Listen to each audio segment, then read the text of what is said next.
大家好，我係偉仔。眨眼間屋企嘅美容儀器越嚟越多，究竟有邊啲儀器好用到偉仔過咗試用期之後仍然有繼續使用，係真心嘅好物推介呢？今日就會同大家詳細分享。今日所講嘅美容儀器品牌包括 Muji、Medicube 同埋 Karen Body， 可以話係呢一兩年嘅美容精讀報告。開始之前，歡迎大家追蹤呢個頻道以示支持。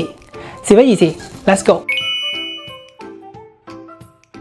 大部分嘅居家美容儀器，只要你持之以恆，根據翻官方嘅指示去使用，普遍都係有效嘅。不過唔同嘅美容儀器操作嘅方法、使用嘅體感、操作嘅時長、頻率呢啲唔同嘅種種因素，都會影響到你會唔會繼續使用一部美容儀器。對於偉仔我嚟講，我自己追求嘅就係一啲快靚正、簡單操作嘅美容儀器。至於痛感方面，我自己接受嘅能力就比較高，所以今日所講嘅美容產品都係根據翻我自己個人嘅膚質狀態去同大家分享。呢一點大家留意翻，大家記得根據翻個人嘅膚質狀況同埋自身嘅需要去選擇自己最適合嘅儀器。第一部我自己少用嘅儀器係 Muji 嘅貴妃儀 Pro， 呢部儀器大約需要港幣700至800蚊，相對嚟講係一部價錢非常之親民嘅美容儀器。咁呢部儀器係有 RF 微電流同埋導入嘅程式，除此之外每個模式都有 LED 嘅功能。對於之前從未入手過任何美容儀器嘅朋友仔嚟講，呢部儀器就非常之值得作為入門級嘅一部美容儀器。不過對於偉仔我嚟講，作為一個資深骨灰級嘅家用美容儀使用者，呢部儀器對於我嚟講可能就唔夠強啦。不過正正因為佢唔算好強，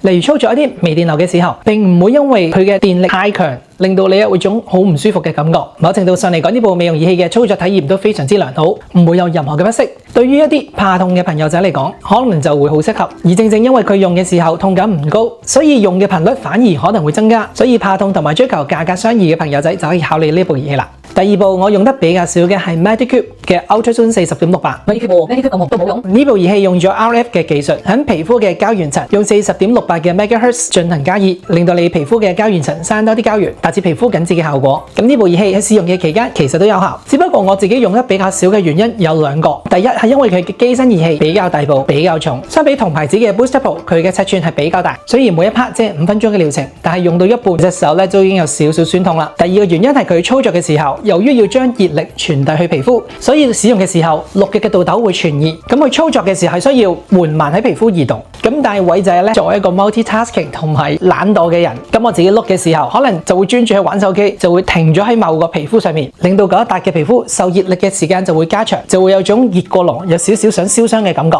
咁呢一樣都係 Ultrasound 使用者需要留意嘅地方。咁當然啦，如果你用家用美容儀嘅時候係非常之專注，照住塊鏡慢慢咁碌嘅話咧，問題就唔大。但係對於我呢啲想一心二用嘅人嚟講咧，呢部儀器咧就要小心使用啦。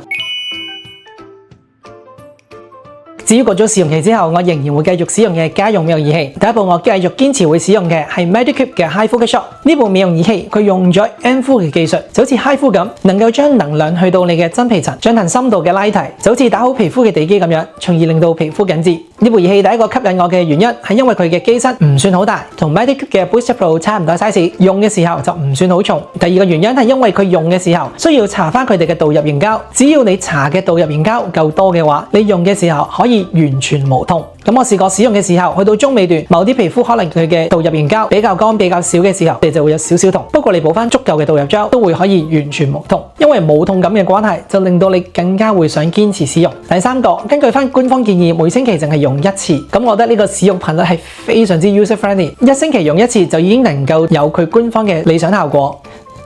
咁係非常之吸引同埋值得入手。下一部我仍然繼續會用嘅係 Karen Body Skin 嘅4合1 LED 光療面膜儀。呢個係一個 LED 面膜，主要有幾款唔同嘅 LED 光，紅光、深近紅外光、近紅外光、黃光同埋綠光，有4個模式，能夠針對膠原、亮達、舒緩同埋綜合去進行皮膚護理。而佢所有嘅燈珠都係用咗 Pillow Technology 嘅技術，能夠散射平均照射到你嘅皮膚層面。咦，偉仔唔係喎，你啱啱所講嘅呢啲美容儀器都附帶有 LED 功能嘅喎，點解仲要 LED mask 呢？雖然一般坊間嘅家用美容儀器喺任何療程嘅時候，大部分都加咗 LED 嘅功能。不過我自己個人覺得呢啲家用嘅美容儀可能5至8分鐘一個療程，平均碌響成塊面嘅時候，每一格皮膚能夠吸收到嘅 LED 其實係非常之少。佢嘅 LED 功能並唔能夠喺你嘅皮膚上面完全發揮。而 LED mask 呢類型嘅家用美容儀器戴上面之後，你全面都得到充足嘅10分鐘照射，每一點皮膚都能夠照足晒10分鐘，咁就能夠將 LED 光療嘅功效最大化。佢嘅遙控器充滿一次電，經過偉製真人實測，可以用足50幾次，非常之電量強勁。叉一次電可以用咁多次呢，呢個 CP 值都係非常之抵。另一部我仍然有用嘅係 Current Body Skin 嘅 LED 光療空氣美容儀。呢部儀器同之前嘅 LED Mask 一樣，都係主打光療為主，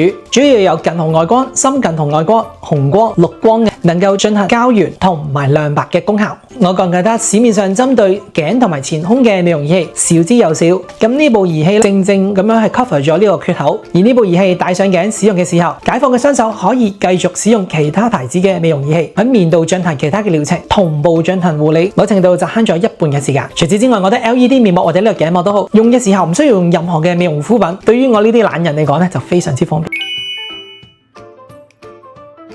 呢一部儀器都係毫無懸念㗎啦。咁作為 Booster Pro 接近2年嘅使用者，當時我買呢部儀器嘅時候，喺香港仲未發售，喺韓國咧就率先購入咗。所以我開台嘅第一條影片咧，都係講緊呢部儀器。雖然而家睇翻第一條拍攝嘅影片，節奏同埋速度咧都比較尷尬。好，翻嚟先。咁呢一部儀器毫無懸念係作為一部我一定會繼續使用嘅儀器。呢部儀器大約港幣2000蚊，係有6種唔同嘅功能 ：LED、Sonic Vibration、導入、收毛孔、拉提同埋膠原增生。以一部港幣2000蚊嚟講嘅儀器，可以做到咁多嘅功能，非常之超值。除此之外，呢部儀器我用咗接近2年嘅時間，咁我自己都預期使用咗2年嘅電子用品，佢嘅電池可能都會有少少嘅老化。但係即使我而家繼續用 Booster Pro， 叉一次電都可以用好多個模式，叉一次電用咁多次係非常之抵玩嘅。第三，正因為佢係一部多功能嘅美容儀器，咁我都好明白人咧係非常之懶惰嘅，我自己都係。如果一部美容儀器功能比較單一嘅話，可能用5分鐘，跟住咧就要再抹翻乾淨收翻埋。對於追求 CP 值嘅我嚟講，用得5分鐘就要由頭再抹過收翻埋，都幾唔方便喎。而呢部 Booster Pro 正因為佢好多個功能，咁我自己用 Booster Pro 嘅時候，通常都會用